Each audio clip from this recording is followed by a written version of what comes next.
नमस्कार, आप देख रहे हैं जनता टीवी और आपके साथ मैं हूं अमित शर्मा। तो पॉलिटिकल पंचायत में आज एक बार फिर से हम किसानों के मुद्दे को लेकर बातचीत करने वाले हैं, किसानों के आंदोलन को लेकर बातचीत करने वाले हैं, क्योंकि किसान आंदोलन का आज 30वां दिन है, लेकिन अभी तक किसी तरह का कोई समाधान नहीं निकल पाया है। प्रधानमंत्री नरेंद्र मोदी आज एक बार फिर से किसानों के बीच पहुंचे और वर्चुअल तरीके से हालांकि उन्होंने किसानों को संबोधित किया और 7 दिन में यानी कि 1 हफ्ते के भीतर यह दूसरा मौका है जब देश भर के किसानों को प्रधानमंत्री नरेंद्र मोदी की ओर से संबोधित किया गया है। और बार बार प्रधानमंत्री ने एक बार फिर से कहा कि ये किसान भाइयों के हित में है, किसान भाइयों को विपक्ष के बहकावे में नहीं आना चाहिए। उधर मुख्यमंत्री मनोहर लाल ने एक बार फिर से कहा है कि किसान बातचीत की टेबल पर आए, बातचीत से ही समस्या का समाधान निकलेगा। अगर आप किसी के बहकावे में आएंगे तो उससे कुछ भी ना आपको हासिल होने वाला है, ना किसी और को कुछ हासिल होने वाला है। जैसे ही प्रधानमंत्री नरेंद्र मोदी का संबोधन खत्म हुआ, उसके बाद कांग्रेस के महासचिव सुरजेवाला, रणदीप सिंह सुरजेवाला मीडिया के सामने आए, प्रेस कॉन्फ्रेंस की और उन्होंने एक एक कर प्रधानमंत्री नरेंद्र मोदी के संबोधन के बारे में बताया कि किस तरीके से प्रधानमंत्री नरेंद्र मोदी की ओर से जो बातें कही गई हैं उसको कांग्रेस की ओर से झूठ साबित करने की उनकी ओर से कोशिश की गई। और कहा गया कि प्रधानमंत्री सम्मान निधि की जो बात कही जा रही है प्रधानमंत्री की ओर से, जितने किसानों को लाभ मिलना चाहिए उतना किसानों को लाभ इससे नहीं मिल पा रहा है। और इसके साथ ही उन्होंने यह भी कहा कि सरकार दरअसल किसानों की चिंता नहीं कर रही है और सरकार इनको थकाने और भगाने की नीति पर काम कर रही है।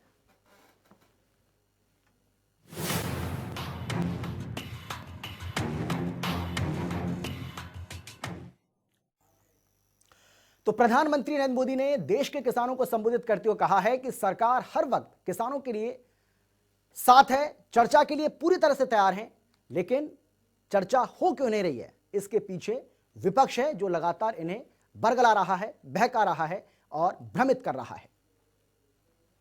साथियों, तर्क और तथ्य के आधार पर हर कसौटी पर हमारे ये निर्णय कसे जा सकते हैं, तो उसको इंगित करना चाहिए। लोकतंत्र है, हमें सब प्रकार का भगवान ने ज्ञान दिया ऐसा दावा हमारा नहीं है, लेकिन बात तो हो।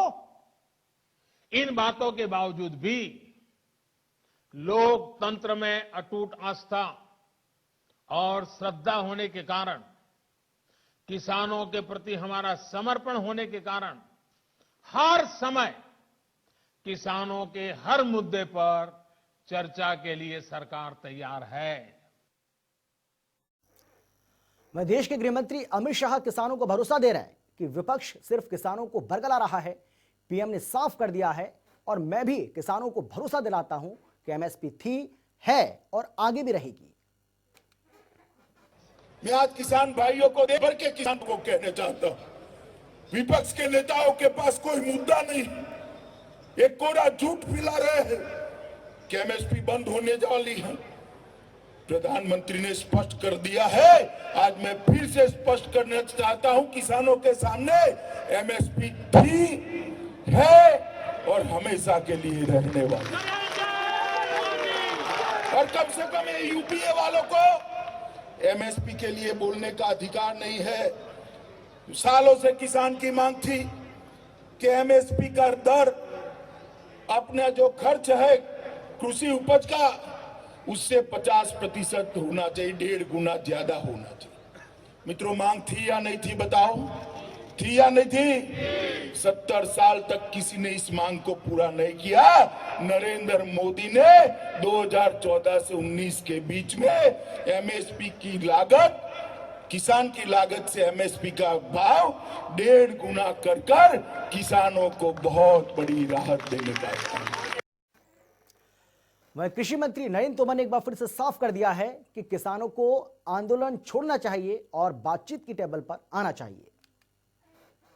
उन सबको ये चाहिए कि वो आंदोलन का रास्ता छोड़कर टेबल पर वार्ता के लिए आए, प्रावधानों के अनुसार बातचीत करें। अगर प्रावधानों में कोई तकलीफ है तो माननीय प्रधानमंत्री जी ने बहुत विनम्रता पूर्वक आग्रह किया है कि सरकार उन पर चर्चा के लिए भी, विचार करने के लिए भी और संशोधन करने के लिए भी तैयार है। और चलिए एक और बयान आपको हम सुनवा देते हैं। किसानों को एमएसपी ना मिलने पर इस्तीफा देने वाले दुष्यंत चौटाला के बयान पर रणदीप सुरजेवाला ने पलटवार किया है और कह दिया कि सत्ता की मलाई किसान की भलाई से बड़ी हो गई है। तो 44 किसान मर गए, क्या सारे किसान मर जाएं तब वो इस्तीफा देंगे? लाखों किसान ठिठुरती सर्दी में बैठे हैं। दुष्यंत चौटाला जी, आपको 44 किसानों की मौत नहीं लगती? उनकी कुर्बानी नहीं लगती? क्या सत्ता की मलाई में इतने अंधे हो गए हैं कि लाखों किसानों की पीड़ा और उन पर टूटता कहर और हार्ट कपकपाती सर्दी आपको नजर नहीं आती?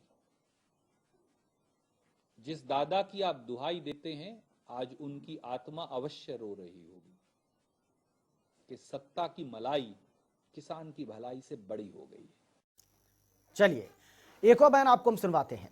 रोहतक से बीजेपी के सांसद डॉक्टर अरविंद शर्मा ने किसानों के मुद्दे पर बोलते हुए कहा है कि अब यह किसान आंदोलन नहीं रहा है, बल्कि इसमें राजनीति घुस गई है। सरकार किसानों से हर समय बातचीत करने को तैयार है। इसमें कुछ किसान भाई साथी, छोटे किसान भी बैठे हैं, बड़े भी बैठे हैं, उनको कहीं ना कहीं कोई ना कोई सिस्टम कहीं फंसा हुआ है, कोई ना कोई हो सकता है राजनीतिक। आपने देखा राजनीतिक ही सिस्टम है, अदरवाइज तो देखो बातों का जरिया तो चलते रहता है। कोई भी एक बात को किसी तरीके से सरकार और आंदोलनकारियों के बीच में कोई अगर बात में कहीं मनमुटाव हो जाता है, कोई अगर खींचमतान हो जाती है, तो उसका जरिया क्या है? उसका जरिया बातचीत है ना। उसका जरिया बातचीत से कहीं सरकार आगे अपना हाथ बढ़ाएगी, कहीं वो आगे हाथ बढ़ाएंगे, तो दोनों मिल करके ही दोनों के हाथ मिलेंगे। अगर हाथ खींचते रहोगे, सरकार आगे हाथ बढ़ा रही हो, हाथ खींच रहे, तो कैसे हाथ मिलेंगे? केंद्रीय राज्य मंत्री कृष्णपाल गुर्जर ने कहा है कि किसान आंदोलन में कुछ राजनीतिक पार्टियां आ गई हैं और इसके चलते ही ये भोले भाले किसानों को गुमराह किया जा रहा है। उनके 10 पॉइंट थे, उन 10 पर भारत की सरकार, मोदी जी की सरकार सहमत हो गई, तो झगड़ा कहाँ रह गया? और अब भी मोदी जी की सरकार उनसे बातचीत के लिए तैयार है, लेकिन सारी बातें तथ्यों पर, तर्कों पर हो सकती हैं, लेकिन वो करना नहीं चाहते क्योंकि पॉलिटिकलाइज हो चुके हैं। जिस किसान आंदोलन में शर्जील इमाम, उमर खालिद और भिंडरावाले के पोस्टर लहराए जाते हों, जहां देश विरोधी लोगों को, दंगा करने वालों को, आगाजनी करने वालों को रिहाई की मांग करते हों, वो क्या किसान आंदोलन है? तो ये कुछ राजनीतिक प्रतिक्रिया हमने आपको सुनाई। किस तरीके से वार और पलटवार का जो सिलसिला है वो लगातार अभी भी जारी है, यानी कि किसान आंदोलन पर राजनीति भी खूब हो रही है। चर्चा की शुरुआत करेंगे। हमारे साथ कौन कौन से खास मेहमान मौजूद हैं वो सबसे पहले आपको हम बता देते हैं, उनसे आपका हम परिचय करा देते हैं। हमारे साथ प्रवीण अत्रे जी हैं जो कि बीजेपी के प्रवक्ता हैं, इसके साथ ही बालमुकुंद शर्मा जी हैं जो कि कांग्रेस के प्रवक्ता हैं, और इसके साथ ही अतर सिंह संधू जी जो कि राष्ट्रीय अध्यक्ष हैं भाकयू के, यानी कि भारतीय किसान यूनियन के राष्ट्रीय अध्यक्ष हैं अतर सिंह संधू जी, वो भी हमारे साथ इस चर्चा में शामिल हो गए। आप सभी का बहुत बहुत स्वागत है। और पहला सवाल अतर सिंह जी मेरा आपसे ही है। अब तो सब प्रधानमंत्री नरेंद्र मोदी एक हफ्ते के अंदर दूसरी बार आ गए, दूसरी बार उन्होंने बार बार वो समझा रहे हैं, बार बार इस बात का भरोसा आपको दे रहे हैं, मंडियां पहले की तरह जारी रहेंगी, एमएसपी पहले की तरह जारी रहेगी, किसी तरह की कोई दिक्कत आपको नहीं आने दी जाएगी, सरकार आपके हित में काम कर रही है। तमाम मंत्री ये बात कह रहे हैं, तमाम बीजेपी के नेता ये बात कह रहे हैं। सर अभी भी समझ नहीं आ रहा आपको? शर्मा जी, ये सरकार किसकी? किसानों की तो सरकार है और किसान इस सरकार में बैठा है, तो सरकार से हम एक ही तो मांग कर रहे हैं भाई, जो एमएसपी की आप जो बात कर रहे हैं, एमएसपी का अपनी मंडी में बात कर रहे हैं। आम कहते तो प्राइवेट सेक्टर जो बाहर मंडी से बाहर जो परचेज होगी, कंपनियां खरीदेंगी, उसमें भी एमएसपी का प्रावधान डालिए आप लोग, तो तभी तो किसान पड़ेगा ना। किसान कोई सरकार का विरोध नहीं कर रहा है, उन विश्वास है सरकार से, और देना भी सरकार ने ही है, बीजेपी सरकार नहीं देना। लेकिन जो किसान चाहते हैं तो आप सड़कों में बैठा है किसान, करीब 40 किसान शहीद हो चुके आंदोलन। सरकार को नहीं लगता भाई ये इनसे बात करनी चाहिए? एक चौथा भी नहीं, आपको ऐसा क्यों लगता है अतर सिंह जी, आपको ऐसा क्यों लगता है कि सरकार आपके मुद्दे को लेकर संवेदनशील नहीं है? आप ये सोचिए कि सरकार कितने दबाव में इस वक्त। एक हफ्ते के अंदर अगर प्रधानमंत्री नरेंद्र मोदी 2 बार किसानों को संबोधित करते हैं, तमाम जो उनके मंत्री हैं, विधायक हैं, बीजेपी के तमाम नेता आपको बार बार समझा रहे हैं, आपको बता रहे हैं कि भाई हम आपके हित में काम कर रहे हैं, हम आपके लिए काम कर रहे हैं, आप चिंता मत करिए, आपको किसी तरह की कोई दिक्कत नहीं आने दी जाएगी। जो पार्टियां आपको बरगलाने का काम कर रही हैं उनसे आप बचिए। तो आपको ऐसा क्यों लगता है, इसके बावजूद आपको ऐसा क्यों लगता है कि बीजेपी सरकार, केंद्र की मोदी सरकार आपको लेकर संवेदनशील नहीं है? हम धन्यवाद करते हैं प्रधानमंत्री जी का, आज उन्होंने किसानों के लिए समय निकाला। हमारी यही बात है भाई, जो आपने जो कानून आप लोकसभा में पास किए, ये किसान हित में, किसान को हमें नहीं लगता किसान हित में है। आपको वापिस लेकर के एक चौथा बिल किसान हित में लेकर के आई सरकार को। सरकार अपनी इज्जत प्रेस्टीज को क्यों बना रही है? अरे किसान आप ही का तो है। अगर आपने केंद्र सरकार किसानों को नहीं दिया तो बीजेपी से देगा, बीजेपी को हम किसान लेकर के आए।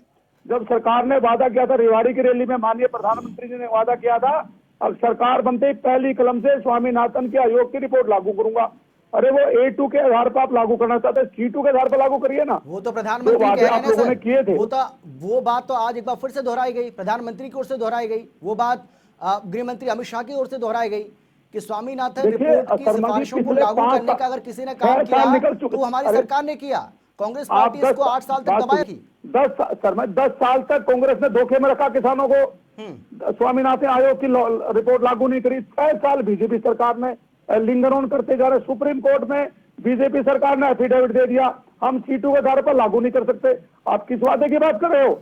हम भी चाहते हैं सरकार को किसानों की तरफ उनकी समस्याओं को देखते हुए उनसे 6 दौर की वार्ता हो चुकी है। 6 दौर से वार्ता की जरूरत नहीं। पहली वार्ता में क्या देना चाहिए सरकार ने? कोई बात नहीं, किसान नहीं चाहता यह अध्यादेश ठीक नहीं, हम इनको वापस कर देते हैं, एक नया अध्यादेश ले आते हैं। क्या दिक्कत है सरकार को? ठीक है अत्रे साहब, आपको लग रहा है कि तमाम प्रयास आपकी ओर से किए जा रहे हैं? अब तो खुद प्रधानमंत्री नरेंद्र मोदी भी मैदान में कूद चुके हैं, किसानों को बार बार समझाने की कोशिश कर रहे हैं, लेकिन आपको लग रहा है कि आपकी जो कोशिशें वो रंग लाएगी? क्योंकि किसान तो अभी भी यही बात कह रहे हैं, तमाम किसान यूनियन के बात नेता जो है वो यही बात कह रहे हैं कि आपकी ओर से बार बार, प्रधानमंत्री जी की ओर से भी बार बार उन्हीं बातों को दोहराया जा रहा है जो आप पहले से कहते आए। आपकी बातों पर यकीन नहीं कर पा रहे किसान, कैसे होगा समाधान? किसान यूनियन नहीं, मुझे लगता है कि तमाम किसान यूनियन कहना फैक्चुअली गलत है, क्योंकि देश के अंदर लगभग 507 किसान यूनियंस हैं जी, और इस वक्त जो आंदोलन में किसान यूनियंस हैं उनकी संख्या 32 थी और अब 40 बताई जाती हैं, जबकि पहले 32 थी, हम 40 मान लेते हैं। तो 507 किसान यूनियन में से 40 किसान यूनियन जो हैं वो बिलों के ऊपर अपनी आशंका प्रकट करके आंदोलनरत है। तो इसलिए इसको तमाम किसान यूनियन मत कहिए, आपके सामने मैंने आंकड़ा रख दिया। दूसरी बात जो अतर सिंह जी कह रहे थे कि स्वामीनाथन आयोग की रिपोर्ट, देखिए इस सरकार ने स्वामीनाथन आयोग की रिपोर्ट को लागू किया है। इस विषय पे बहस इसलिए नहीं हो सकती क्योंकि इस बात की तस्दीक डॉक्टर MS स्वामीनाथन ने स्वयं टाइम्स ऑफ इंडिया में लेख लिख के कर दी है। जब डॉक्टर MS स्वामीनाथन ये बात कहते हैं तो मुझे लगता है अतर सिंह संधू जी को भी मानना चाहिए, मुझे भी मानना चाहिए और आपको भी मानना चाहिए, क्योंकि अगर मैं कहूंगा तो उस पर तर्क वितर्क हो सकता है। हम तो मान लेंगे सर, पर हमारे मानने से काम नहीं चलेगा ना सर। आपको ये बात किसानों को समझानी पड़ेगी, उनको भरोसे में लेना है। सुनिए, समझा रहा हूँ भाई, समझा रहा हूँ, फैक्ट्स के साथ बता सकता हूँ कि कैसे रिपोर्ट लागू हुई। बड़ी इंपॉर्टेंट चीज है, डॉक्टर MS स्वामीनाथन ने किसान की कृषि को जोखिम फ्री करने के लिए एक जो उसके अंदर सिफारिश की थी वो थी मुआवजा की सिफारिश। किसान को 10,000 रुपए प्रति एकड़ मुआवजा मिलना चाहिए। हरियाणा की सरकार ने वो 12,000 रुपए प्रति एकड़। अत्रे साहब, ये जो डिबेट हम कर रहे हैं ना, ये उस पे है ही नहीं। ये स्वामीनाथन रिपोर्ट की सिफारिशों को आपने लागू किया या नहीं किया उस पे है ही नहीं। जी। मेरा सीधा सवाल आपसे ये है कि सर आप ये बताइए कि आपकी ओर से, आपकी सरकार की ओर से, चाहे वो राज्य सरकार की ओर से या फिर केंद्र सरकार की ओर से जितने भी प्रयास किए जा रहे हैं, आपको लगता है कि वो रंग लाएंगे? क्योंकि किसान अभी भी अपनी बात पर अड़े हुए हैं, अभी भी चारों ओर से दिल्ली को घेरा हुआ है किसानों ने। देखिए अभी ऐसा है, जो किसानों के नाम पे आंदोलन शुरू हुआ, लगभग 1 महीना हो गया है दिल्ली के बॉर्डर पे किसानों के नाम पे आंदोलन होते हुए, और उसमें जो किसान संगठन शामिल हैं, भारतीय किसान यूनियन जिसको के उत्तर भारत का सबसे बड़ा किसान संगठन माना जाता है, उनके राकेश टिकैत जो है, जब जून के अंदर ये ऑर्डिनेंस आया था, उन्होंने खुद ट्वीट करके इस बात के लिए सरकार का धन्यवाद किया था और अपने पिता की आत्मा की शांति की बात की थी। हिंदुस्तान टाइम्स ने उस पर लेख भी लिखा था, आप चाहें तो चेक कर लीजिए। जब राकेश टिकैत उस वक्त सरकार का धन्यवाद कर रहे थे, आज राकेश टिकैत विरोध में बैठे हैं, तो हमें कहीं ना कहीं समझना पड़ेगा कि क्या ऐसी वजह है। एक और फैक्ट बताता हूं, भारतीय किसान यूनियन ने 2018 के अंदर एक किसान मांग पत्र जारी किया था, आप वो चेक कीजिए, निकालिए। उसके अंदर बाकायदा यही मांग की गई थी कि ये कृषि सुधार किए जाएं। और उसके बाद भारतीय किसान यूनियन ही राहुल गांधी जी को पत्र लिख के कह रही थी कि जब आप सत्ता में आए 2019 में, तो आपकी प्राथमिकता ये कृषि सुधार होने चाहिए। अब मैंने यहाँ पे राहुल गांधी जी को पत्र लिखा, ये विशेष तौर पे कोट किया है, जिससे कि जनता को यह समझ में आएगा कि किसानों के नाम पे जो ये आंदोलन हो रहा है उसकी असली सच्चाई क्या है। एक और चीज बात, आपने शुरुआत में एक बात कही थी, वो यहाँ कोट करना बहुत जरूरी है। सुरजेवाला साहब ने अपनी प्रेस कॉन्फ्रेंस में कहा कि किसान सम्मान निधि के नाम पे जो आज 18,000 करोड़ रुपए देश के प्रधानमंत्री मोदी जी ने किसानों के खाते में सीधे भेजे हैं, तो सुरजेवाला साहब कह रहे हैं कि साहब इससे सभी किसानों को लाभ नहीं हो रहा है, कुछ ही किसानों को हो रहा है। सुरजेवाला साहब को समझना चाहिए, देश के अंदर 12 करोड़ किसान है, 9 करोड़ किसानों के खाते में सीधा पैसा जमा हुआ। 72 लाख वेस्ट बंगाल के किसान ऐसे हैं, वहां की सरकार की वजह से जो लाभ नहीं उठा पा रही हैं। आंकड़ा है 80%। और हम भी जानते हैं पूरे देश का 80% किसान ऐसा है जो छोटा मार्जिनल फार्मर। और साहब, ये सवाल तो पूछा जाएगा ना कि इतना सब करने के बावजूद किसान आपकी बात को क्यों नहीं समझ पा रहे हैं?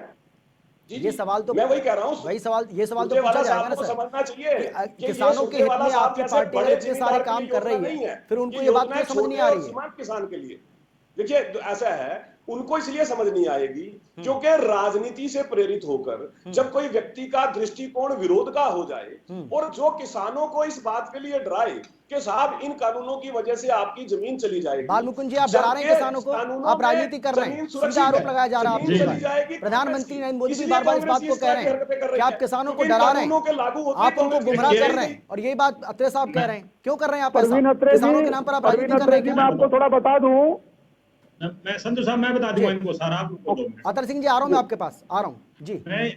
आप एक बात देखिए सर, मत आपने प्रधानमंत्री जी का संबोधन दिखाया, अमित शाह जी का संबोधन दिखाया, कृषि मंत्री तोमर जी का संबोधन दिखाया, यहाँ के लोकसभा के सदस्य का संबोधन दिखाया, कृष्णपाल गुर्जर जी का संबोधन दिखाया, सरकार के गीत गा रहे थे वो लोग। आप ये 5 लोगों का दिखा, 5 किसान नेताओं का दिल्ली के बॉर्डर पर आप संबोधन दिखाते, वो अपनी समस्याएं बताते, तो समझ में आता प्रदेश की जनता को भी। लेकिन बाल मुकुंद जी दिखाते तो हैं, हमारे पास बैठे हैं, आप सुनिए मेरी बात, बीच में न रोके, जैसे प्रवीण त्रे जी को टाइम दिया, मुझे टाइम दीजिए, नहीं टाइम आपको पूरा मिलेगा।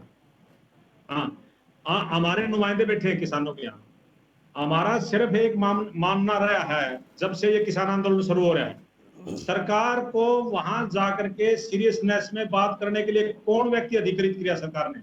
सरकार वहां कृषि मंत्री को अधिकृत करने के बाद उनके ऊपर बैठा देती है किसी दूसरे मंत्री को, वो मंत्री रिपोर्टिंग करता है कंपनियों को, जिन कंपनियों ने ये लागू किया है नियम। अडानी और अंबानी के साथ एक पीयूष गोयल जी को अडानी और अंबानी की तरफ से नुमाइंदे बिठाया जाता है।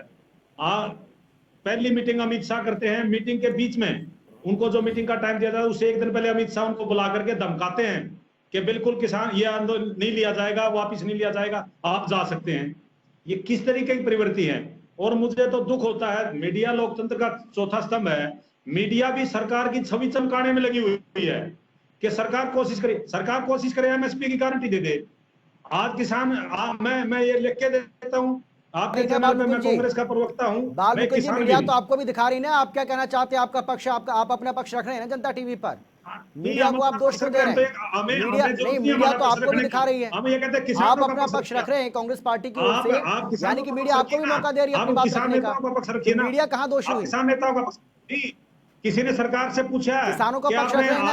आप मुझे एक बात बताइए, बाल मुकुंद जी एक बात बताइए, बाल मुकुंद जी एक बात, मुकदमा दर्ज होना चाहिए। आप मुझे एक बात जब ये स्वामीनाथन आयोग की रिपोर्ट लागू करके नाम लेकर के सत्ता में आए, स्वामीनाथन आयोग की रिपोर्ट क्यों लागू करते? सवाल नहीं सुना, आपको अपनी बात रखनी है तो आप कहते रहिए।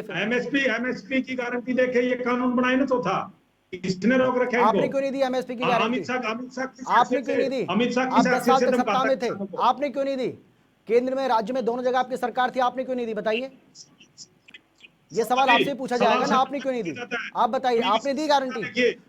एमएसपी की गारंटी आपने दी? हमने कोई मंदिर मस्जिद के नाम पे वोट नहीं मांगे, जाति धर्म के नाम पे वोट नहीं मांगे। हमने देश का विकास किया है, विकास करेंगे और विकास के नाम पे वोट मांगे। आप सत्ता से सवाल पूछिए, सत्ता के नुमाइंदों से सवाल पूछिए। जिस तरीके से देश का गृह मंत्री किसानों को बुला करके बालमुकुंद जी, सवाल उनसे पूछ रहा हूं मैं। सवाल पूछने के लिए उनको बुलाया है, आपको भी इसीलिए बुलाया है। तो ये मत कहिए कि सिर्फ आपसे सवाल पूछे जा रहे हैं, उनसे नहीं पूछे जा रहे। उनसे ही पूछे जा रहे हैं, आपसे ही पूछे जा रहे हैं। अभी आप मीडिया का आप ये देखिए जो किसान आंदोलन हो रहा है उसके बीचों बीच में मीडिया का एक वर्ग है जिनको वहां से रिपोर्टिंग नहीं करनी चाहिए, उनको दबाया गया, वहां से भगाया गया कि आप लोग चले जाइए यहाँ से। मीडिया का एक वर्ग प्रधानमंत्री जी और सरकार, आ रहा हूँ अत्रे साहब, आपके पास भी आ रहा हूँ। ठीक है, बहुत दुखद विषय है ये। आप किसानों की मांग करने के लिए, मैं तो ये कहना चाहता हूँ, आप किसानों को अपने दरवाजे पे बुला करके धमकाते हैं। आपको वहां जाना पड़ेगा, एक दिन ऐसा आएगा, आपको वहां जाना पड़ेगा दिल्ली दरबार। चलिए, आ रहे बालमुकुंद जी, आ रहे हैं। आपकी आवाज को भी थोड़ा दुरुस्त करना पड़ेगा, आपकी आवाज भी ठीक से नहीं आ रही। अतर सिंह जी, अतर सिंह जी, जी जी, बालमुकुंद जी, आप थोड़ा स्टॉप बोल रहे हैं, आप दूसरों को मौका दीजिए। आपको बता दूं, हाँ जी जी, बोलिए। मैं आपको बता दूं, पहले तो मैं प्रवीण अत्रे जी का जवाब दे दूं। प्रवीण अत्रे जी ने एक बात कही भी, वो 40 लोग हैं किसान यूनियन में, किसान तो 700 यूनियन है देश में, वो 80 करोड़ देशवासियों के नुमाइंदे हैं, 40 आदमी, वो 80 करोड़ किसानों के नुमाइंदे हैं, वो जो बात करने के लिए गए, क्योंकि यूनियन तो बहुत है वहां। हमने उसमें जो 40 आदमियों को छांटा, वे 40 आदमी सरकार के सामने पक्ष रखे, सरकार ने कहा कम से कम आदमी रखो। दूसरी मैं कह दूं, मेरे मित्र कांग्रेस के प्रवक्ता बोल रहे थे, कांग्रेस को तो बोलने का अधिकार ही नहीं, क्योंकि कांग्रेस ने 10 तक किसानों को दिया है स्वामीनाथन आयोग की रिपोर्ट को लेकर के। कांग्रेस को तो, और कांग्रेस के साथियों को मैं बता दूं, कांग्रेस इस आंदोलन में ट्रैक्टर यात्रा जो निकाली इन्होंने, अरे लोग ट्रैक्टर किसान का पूजनीय होता है। आप पंजाब से ट्रैक्टर खरीद तो अम्बाला में फूंक देते हो, उसी ट्रैक्टर को दिल्ली में फूंक देते हो।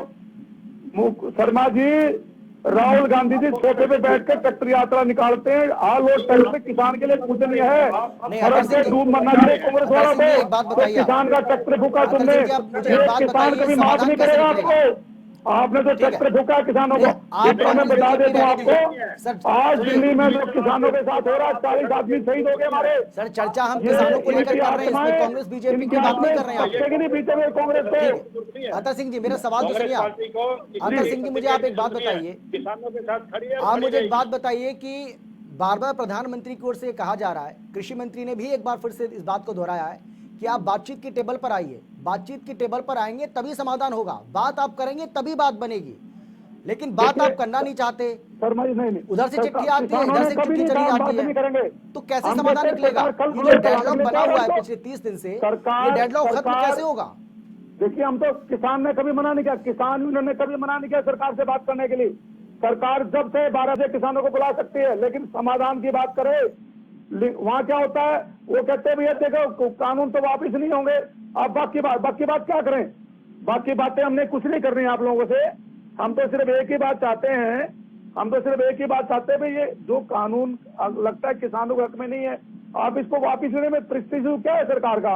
अरे किसान भी तो आप ही का बीतता है, आप ही किसान के कारण तो सरकार बने, और देश में किसान नहीं होता तो क्या बीजेपी सरकार बनती? क्या बीजेपी सरकार ने वादा किया था हमारे से, अगर हम किसानों की जो मांगे हैं, स्वामीनाथन आयोग की, कर्जा माफी, जो बाकी जो किसानों की समस्या है उसको दूर करेंगे, 2022 तक किसानों को आय दुगनी करेंगे, ये सोच के तो किसान आपके पास आया था। और फिर आपने 6 साल में जो किसानों को दुख दिए, 10 साल में जो कांग्रेस ने दिए उसको भूल गए हम लोग। सिंह जी, मेरा सवाल तो सुन लीजिए सर, मैं ये कह रहा हूँ, आप ये कह रहे हैं कि पहले सरकार अब कानून वापस ले, उसके बाद आप बात करेंगे, लेकिन आपको लगता है जिस तरीके से तर्क दिए जा रहे हैं, तथ्य पेश किए जा रहे हैं, तमाम जो मंत्री हैं वो मैदान में हैं, तमाम बीजेपी के नेता हैं बार बार समझा रहे हैं, चौपालें लगाई जा रही हैं, किसानों के बीच में जा रहे हैं, लोगों के बीच में जा रहे हैं, आपको लगता है सरकार वापस लेने के मूड में इन कानूनों को?